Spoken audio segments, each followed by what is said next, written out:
In today's show, we're going to talk about the importance of career communication for leaders, which means not that you're going to be standing on stage and everyone's going to go, wow, look at that, you're a keynote speaker. That's a separate conversation.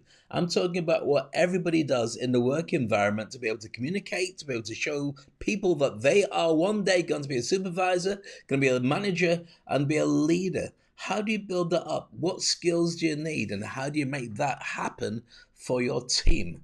That and more is coming next on Speak on Stage. Welcome to Speak on Stage with Dave Crane, the podcast where we unpack the art and science of public speaking to help you command the stage with confidence and authority. I'm your host, Dave Crane, and as a seasoned speaker, coach, and entertainer, I've had the privilege of helping thousands of individuals like you to unlock their true potential on stage all around the world. Each week, we'll bring you candid conversations with industry experts, successful speakers, and thought leaders, delving into proven strategies, practical tips, and personal anecdotes to empower you to become a captivating communicator.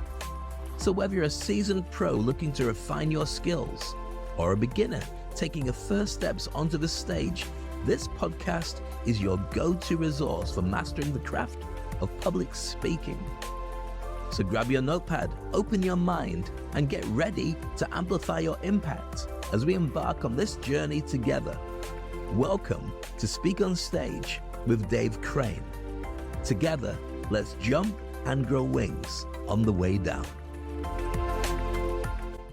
So here's the thing. For many people, when you talk about public speaking, they go, oh my goodness, no, I don't want to stand on a stage with like hundreds of thousands or even like 10 people staring at me. And I had a recent podcast when I threw that out to the audience as a live session. And I said, so what you see is public speaking. And for most people, their ambition was not to be a great public speaker as in a presenter. It was actually just to be more effective within their workforce, within their day 9-to-5 job, and be able to position themselves better and one day be seen by the organization as a very effective person that they really want to do more business with.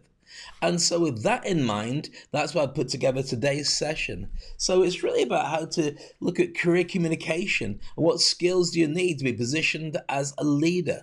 And that's what we're going to be going through with today's session. Now, as you don't know, because I've not done one like this for a while, this is Speak on Stage still, and I'm still Dave Crane. But today's session is going to be slightly different because it's aimed at letting everybody else catch up.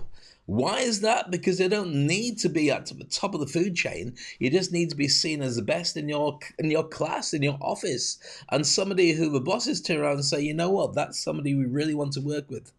And I tell you this because we're going to be running a course in that and get you certified. And that will have all the difference for the next 20, 30 years and beyond. So before we do anything, let me share with you that we have a QR code, which is there, which is an invitation to join our free WhatsApp group, which is Turbocharge Your Career 5-Day Challenge. And in this, we teach people lots of incredible skills to be able to raise their game. We've got about 420 people in this group at this moment in time. It's free to join, but you cannot spam when you get there. So don't arrive and say, right, buy my crypto or anything like that, because I'll just go out and close the door on your way out. There's not a door in WhatsApp, but imagine there was and it's slammed, then that's what happens. But for everybody else who wants to join a community of incredible people who are really learning to raise their game, we've been running this for about 2 years, and that's a QR code. Just turn around and hold your phone up. Where's my phone gone? Here. And just hold it up and go, right, QR code, and press the button, and it all comes through, which is amazing. And there you'll be able to join well, I'll check out who you are first. Okay. So welcome to today's session. The podcast is really aimed at showing you the skills. If you're deciding about what to do with your team or you're deciding about how to raise your game, then this will be very effective for you. I'm going to be doing sessions in the UAE, but I will be traveling to do sessions around the world, and they will be available online. And it's not just about being a great keynote speaker. It's about being able to communicate effectively in all the different things and aspects of your job. Because not everybody wants to be a public speaker. Really, Dave? Didn't you know that? No, I did know that, but I also knew that the big end of your career is going to be driven by your relationship with people. That's what's going to make the big impact. So it doesn't matter whether you're at the highest level or you're doing it in the way that you interact with people that you work with, suppliers, colleagues, bosses, staff. Communications are the key to all of this. So here's the thing. Everything that we do right now is completely different from the way it was 2 years ago. AI has driven so much change. The pandemic drove people to work from home, and it means that you could be working for a company overseas without ever going into head office, without ever actually meeting anybody. There's lots of things that are very different, but you may be going in, you may be communicating, you may be sitting in an office and still having those water cooler conversations, but you want to fast track everything. Recent conversations with people who work in HR say that in the old days, you'd talk about 3 years working for a company. Now you've really got to grow your own business at the same time internally within the company, within a job, so you can be a headhunted person. Headhunted by your own organization to get promoted, but also potentially if you were to move on or you were to be shoved on, then you need to make sure that you are very approachable and also somebody that people want. So how do you do that? What do you need to do to be able to make it happen? Well, we're going to share that with you on today's session. Now, as always, I'd love to have your thoughts and your ideas, your insights and your comments. Please put them down there. And if at any point you think, Dave, I need you to work with my team, or I need you to work with me, have you got a course I can join? The answer is yes. And the details will be available forthwith. Contact me directly and I'll let you know everything as we go. But meanwhile, back to today's podcast. So everything is completely different because the AI shift in the work culture has also meant that, well, it's meant that a lot of people who used to do jobs that were driven by years and years of study or years and years of experience are finding that apps can do it much easier. So we're talking, and I'm aiming and looking at people in law. I'm looking at people who work in medicine, people who work in accounts and numbers, where you could just turn around and say, yes, but I'm the expert. I know all the algorithms. I've been doing it for years. I've got access to all the law in my head. And then this range of books I have in my study when you come in. It's very cold and I'm drinking my cup of tea and looking over my glasses at you like this. If you're listening to the podcast, imagine looking over your glasses like the Gringotts guys in Harry Potter. If you've never seen Harry Potter movies, then it's not funny. But if you have, you kind of know what we're talking about. So AI has meant that a lot of people are still going to be looking at a different world because you're going to have an AI assistant, which means you have to really raise your own position and design your own career path.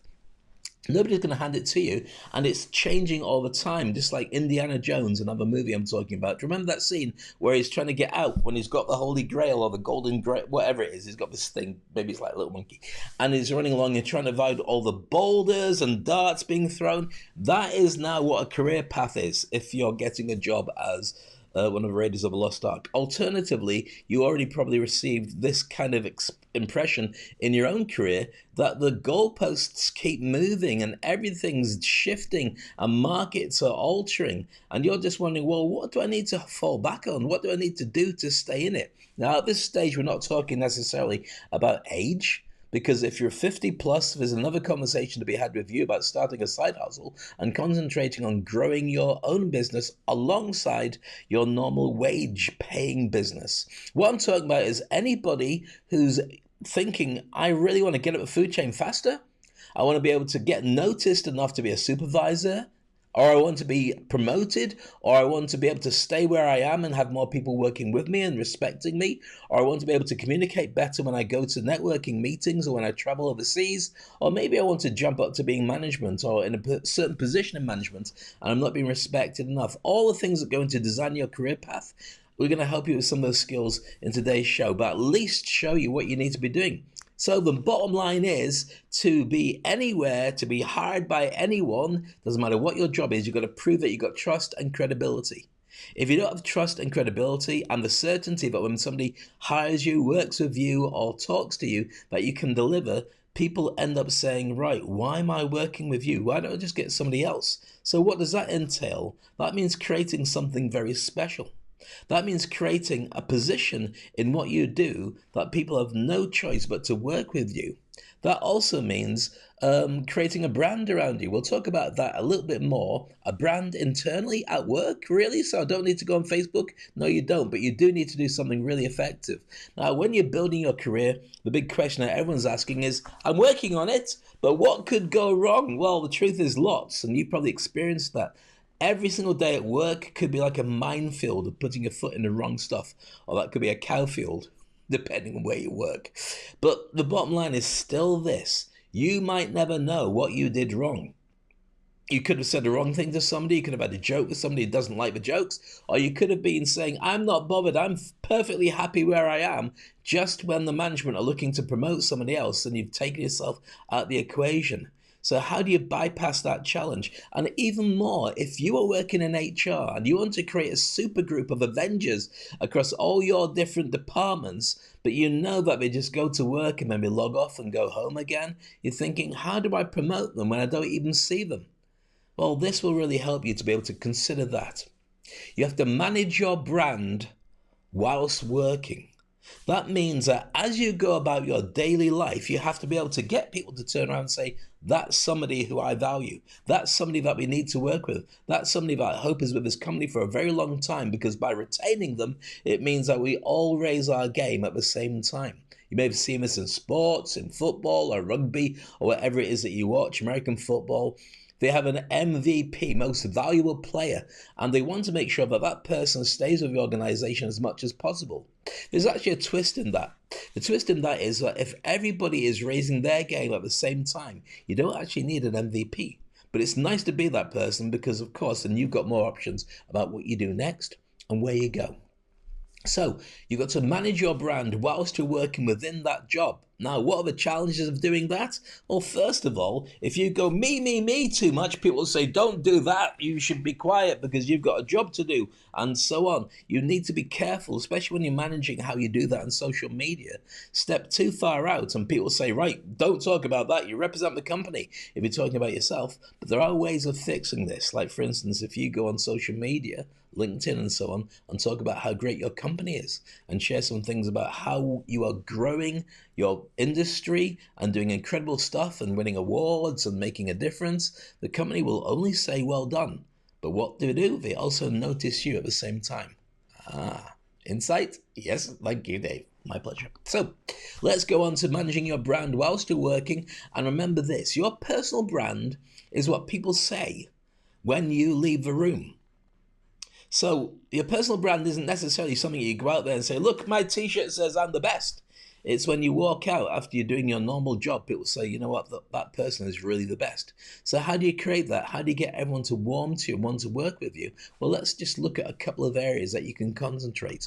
Now, you might want to make notes for this, or you might want to send me a direct message if this is gravitating to you and going, oh, I've got to have some of this, or it's resonating with you, which is the word I was looking for earlier, and you're saying, oh, I've got to have some of this. Same thing you were thinking, but you just didn't gravitate the same way. So let's look at that. Let's look at your personal brand. When you create internal branding inside an organization, then it means that the outside world may hear about you, but what it does mean is that everybody gets to value you.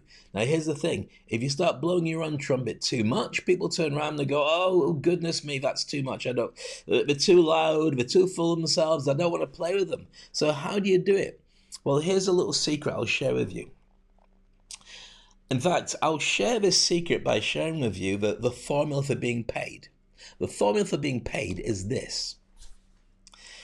The effect of a job you do and how cheaply you can be replaced by somebody else. Only those two factors, by the way, the effect of a job you do and how cheaply you can be replaced by somebody else. So why does that have relevance for what we're talking about in an organization?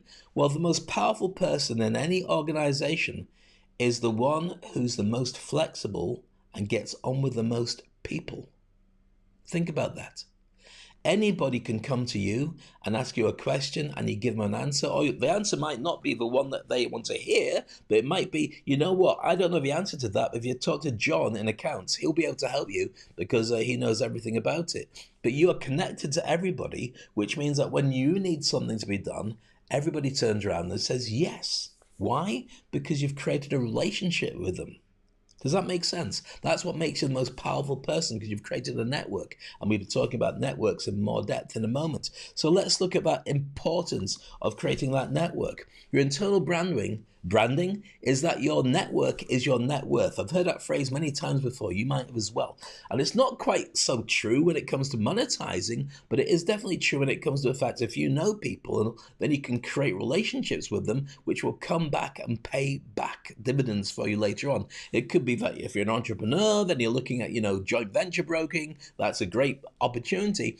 But if you just know people in every department, you say hello to people on a regular basis, then that makes you really important. Think back to a school, if you can remember that far back. Do you remember when you were in a playground and you knew everybody?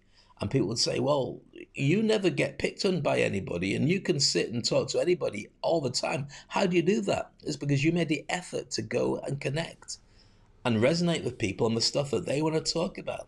Is that important in work? Well, you already know that it really is. So what proves your worth? What is it that people will say, oh, goodness me, that's the go-to person. That's a person that's going to get promoted. And one day that person might even be running this company if it can hold on to them by now, because they're going to do really well for themselves anyway. Well, there's certain tricks that go into that place. I'm going to share it with you now.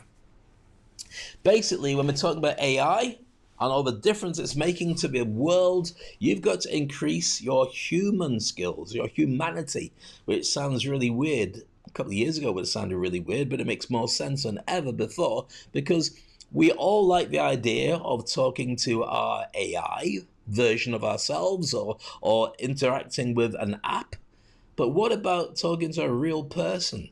It's nice to talk to a real person, especially when they become really skilled at giving you the answers that you truly want. As a coach, as a mentor, but even as a colleague or a boss or a friend. These are really useful skills that kind of haven't been valued quite so much until now. So let me share with you what happens when I work with an organization, when I train management to be really, really effective at being able to raise their communication skills and get the very, very best out of everybody that they're working with. So take a look at this. Today I'm really blessed to be sharing with one of the biggest companies in Dubai how to become effective storytellers, how to become great speakers, how to sit on panels, how to moderate, and how to become the most effective communicators in their industry.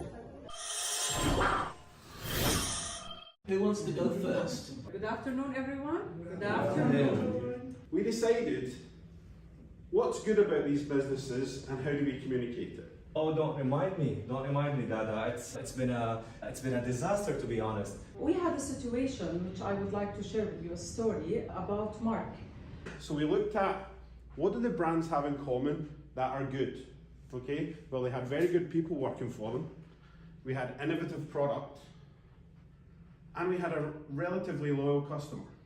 So that's the mix that you wanna be, a killer mix, and that is what we say about diversification in real estate. So what does that give us? Come back to what Dave wants and the aspirations. That's the present, and this is the future. All of a sudden it started raining, and I took Mr. Abdullah on the side into one of the bus waiting areas. And we sat right there while it's raining outside, and I said, Mr. Abdullah, what if I told you there's a solution for that? Yeah, the importance, I think, of the adaptability and not being, just resistant to change, because it's coming and this is the future, and we need to be, working on ourselves.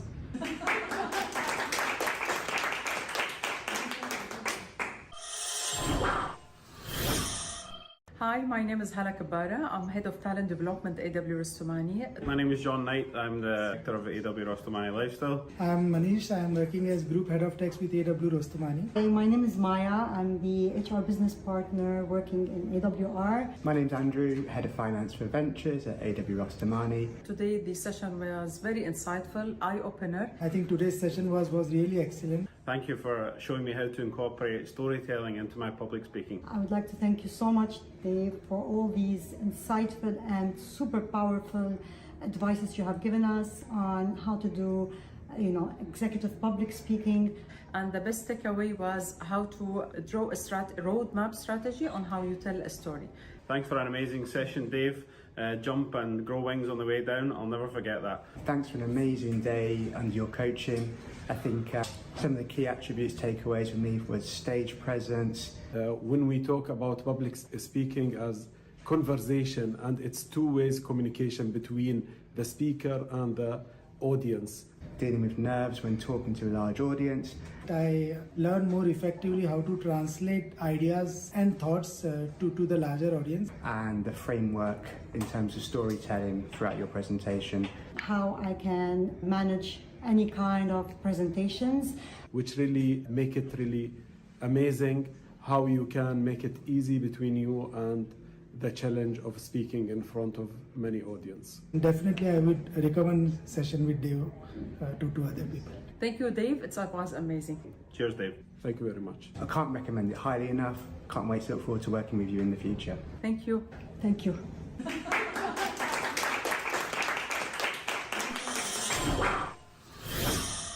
So that's nice to know. Thanks to the teams from AW Rostamani I'm working with to be able to raise their game and, of course, make every single leader a really effective leader across their industry. And if your company is thinking, well, how do we do that, Dave? What do we need to do? Obviously, let's start a conversation. But you might be thinking, well, it's not my leadership that needs to work it out. It's at whatever level we've got. We've got a sales team that needs to do it. Maybe the guys who work in marketing need to do it. Or maybe the people who are customer facing need to be more effective. Well, let me share with you the tools and tricks that you need to consider when you're thinking about raising a game across your team. First of all, you need to talk about interpersonal communication, your ability to discuss normal conversations with impact to your staff and your team. Then we've got written communication, sending emails, sending text messages. Maybe you communicate on WhatsApp, Slack, ClickUp, or another platform.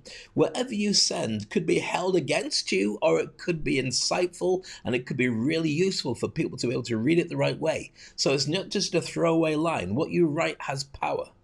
And if you know me from my past, then I'm also a hypnotist as well as a life coach and business coach. So I know the importance of words to get right, to get the very best out of everybody. I would show you a clip, but with the time that we have for the show, let's save that for another time. But you can Google it and see the hypnosis and the impact that NLP has on your organization. Next up, we've got conflict resolution and difficult conversations. Sometimes you've got to turn around to people and say things that are really hard to take on the chin. And there are certain ways of delivering it so it becomes really effective. But also sometimes you've got to be there in the middle of two people having a huge argument or two departments that don't get on.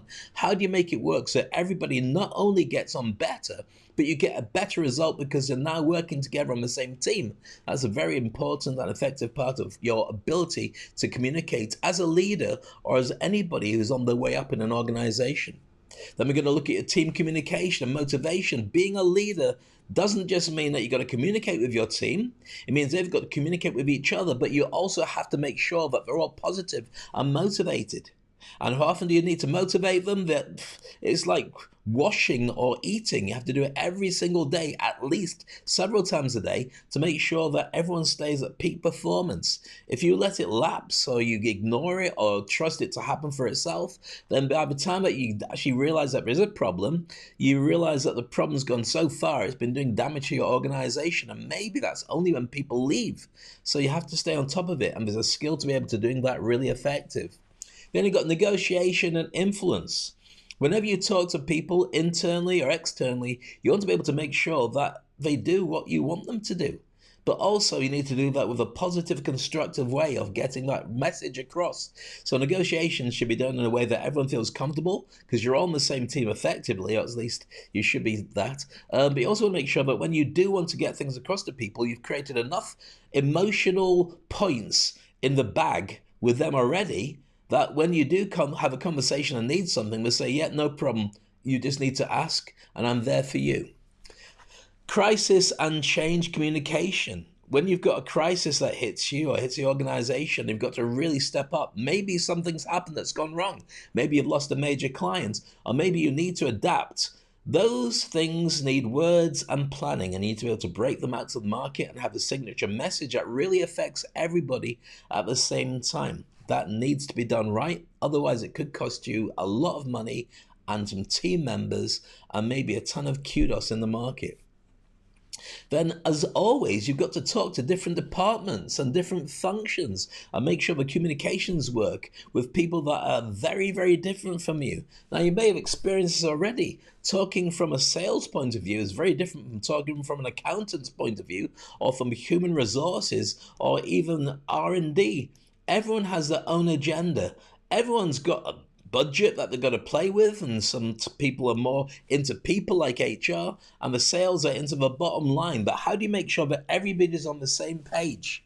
How do you make sure that when you speak, everybody gets exactly what you're talking about? That's what we're talking about. It's very important to be on the same page for that.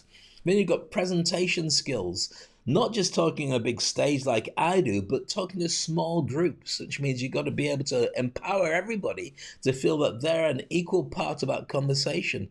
And sometimes when you're talking one-to-one, especially if you're a boss, it's very difficult to be able to communicate in a way that you know that it's resounding with them and you're not just talking at them. And you may be talking to a boss yourself, in which case you want to be heard and you want them to value you. You don't want their job, or maybe you do, but certainly what you want to do is get the point across in a way that they can say, yep, you've got my go ahead to do that. I've talked to many people where they say, whenever I'm trying to talk, the boss is on the phone. Well, maybe you need to get them when they're off the phone, and maybe you need to say to them, is there a better time to talk to you? There's lots of different ways of being able to create that relationship with people to make sure that you are heard and they are seeing you and they value you and you know that's truly happening. Then there's hiring and onboarding, probably the most important thing for any organization, bringing in new staff when you're expanding and making sure that they do settle in. If they don't feel that it's right, they won't stay. And if you don't get them settled in soon, then they're unproductive and they tend to create silos because they just don't feel comfortable. You want them to get straight in there and be very effective as soon as you can. Then you've got the difficulty of the opposite when you have to fire people or have challenging conversations with them about raising their game. There are ways and means of supporting people even as you let them go. And here's another thing that's always seemed ridiculous. Firing has always seemed like, right, you're no longer welcome in this organization, goodbye. How often have you said to somebody that, you know what, there's an opportunity for you that I think you should take. And as you take this opportunity, you are not going to leave this organization because we'd still like you to be in the brain trust. This is still your family here. You might not be paid by us anymore, but you're always welcome to share intel and conversations, and we'll do the same with you. Because once you've worked with us, you always work with us. If you do that effectively, then people will always be part of your satellite team and your brain trust, and they'll send staff to you in the future. So these are skills that many people don't know. We just consider that when you've gone, you've gone. Then you've got cultural sensitivity issues. As diversity grows, you need to have more inclusion. You could say the wrong thing to the wrong person. Sometimes you might not even know it's the wrong person. So the way you say it has to be very effective, and sometimes you have to let people know that you've got their Wi-Fi code just right, and if there is an issue, then you're open to them turning around and telling you so you can learn and be better next time.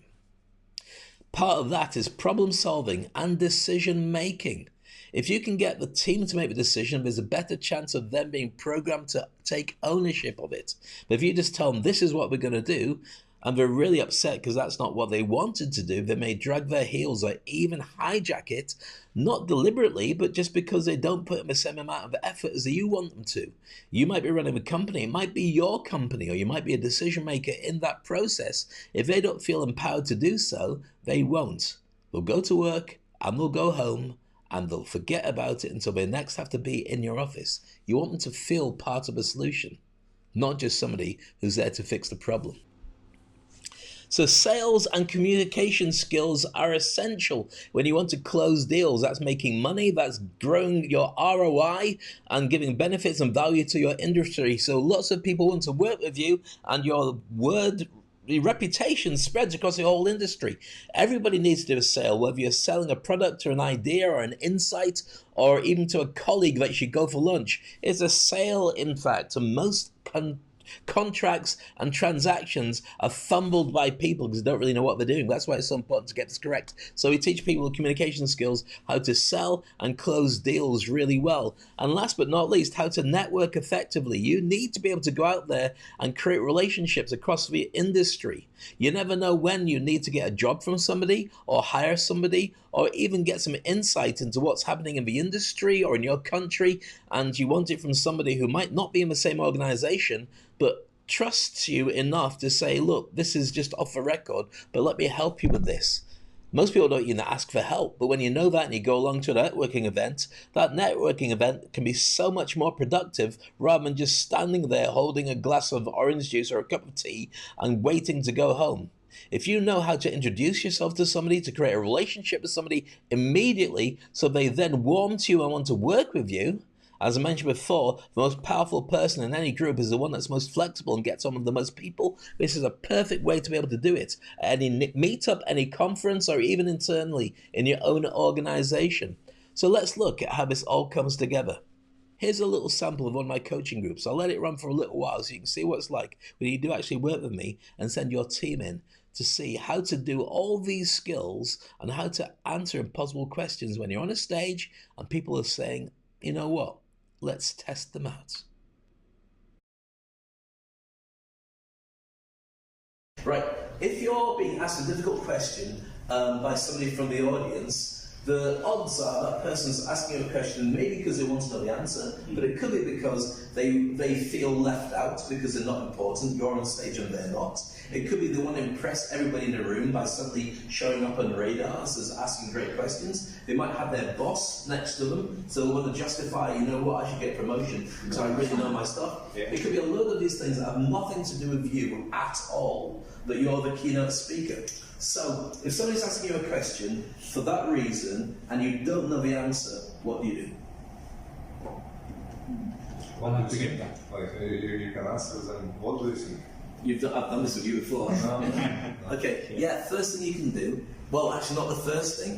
The first thing is you say great question. You say great question because what you want to do is diffuse their ego of them to think about another question. If you say great question, then I'll go, see, great question, I'm king of the world, I'm important, and then you've done it. Then if you don't know the answer, you can then ask them to repeat the question. They'll say it to you again slowly in baby language, which gives you more time to think about the answer that you want to give. So what's your name? Can you repeat the question? I don't know what you mean by that. Okay, so what's written on the back of your shirt if you were to lose it? Does it have your name written on it? I'm glad you asked that. Well, the name is the way that I call myself, or maybe my parents have a different name. Or if you look at my online profile, you see that's why I want to, whatever. You can then rephrase your answer by asking them to repeat it, and they will just go through it with that time. Then, as Andres just said, you can turn around to them and say, great question, what do you think? And then they might go, well, I think it's this, this, this, and this. Because the odds are they know the subject. When you're speaking on a panel in a big room, it's full of people who are probably smarter than you on that subject. So they already know what the answers are. They just want to know what your opinion is and what you can add to it. So you say, you know what, it's a great question, what do you think? But you make it look like you know.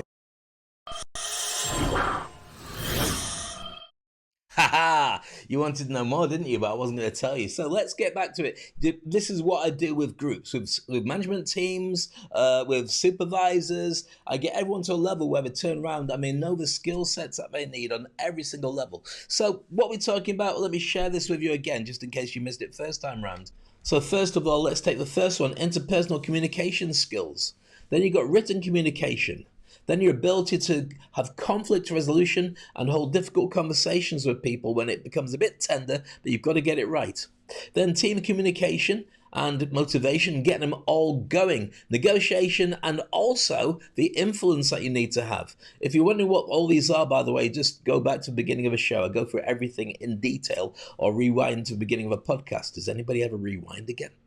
Crisis and change communications, number 6. Number 7 is this, cross-departmental and cross-functional communication. Presentation skills for a small group and one-on-ones with your colleagues or friends or even your boss. Hiring and onboarding. Firing and difficult conversations that you need to have with people about what happens next. Then you've got cultural sensitivity and inclusivity, and then problem solving and decision making communication skills. These are all really super powerful. And then of course, sales has its own thing. Sales, marketing, closing deals, and lastly, how to network effectively. These are skills that you need to have. Let's talk. Let's make this happen because it may be the most important thing that you do with your team. If you're wondering how to do this next, very simple, just get in contact with me. DM me directly and let's see what we can do. If you've got any questions, put them into the comment section or again, message me. You don't have to do it. I will answer every question within 24 hours because I go back and I'm notified on LinkedIn or whichever platform you're watching this on when somebody's left a comment, and I promise you I'll get back to you on that. Or you can go to Speak on Stage directly and talk to me there. So if you want to join my free WhatsApp group and discover some incredible stuff as I train people every single month, then this group is called Turbocharge Your Career, the 5-day challenge, and it's got over 420 people who are decision makers. There's royals, there's millionaires, there's influencers, there's people from all across the globe, there's students, a real mixed bag of amazing people, and you can join them. And here is how you do it. The QR code is available to join our WhatsApp group, or you can go to https. If you're not watching it, it's listening to it on the podcast. https // which is bit.ly Turbo Career Challenge is one word. Okay, https. Sorry, start again. https // bit.ly/Turbo Career Challenge. So if you're listening to the podcast, watch the video. It's much easier for all of us.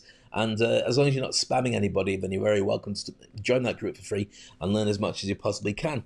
And that's it from me on career communication skills for leaders. I hope that was of value to you. Let me know if you want me to work with your team wherever you are in the world. That we can work it out whether we do it online or in person. It's an essential skill for everybody, and maybe I need to work with you directly to get you on a stage as well, somewhere around the world, because it pays very well. That's it for me. I hope you got a lot out of it. Remember to speak on stage, and thank you for your time as always. I look forward to catching you next time. Make sure you remember to jump and grow wings on the way down. That's how we leave it. Remember, this is Speak on Stage, and time is of the presence. You really need to remember that right now, the longer you leave it, somebody else is jumping in and doing what you could be doing instead. So why not just do it? You've got everything you need. You're as skilled as you need to be, but just upgrade that little bit to stay ahead of the game. Take it easy. Subscribe, and catch you next time on Speak on Stage. Thank you for tuning into another insightful episode of Speak on Stage with Dave Crane. We hope you found today's conversation inspiring and packed with valuable insights to help you to amplify your presence on stage too.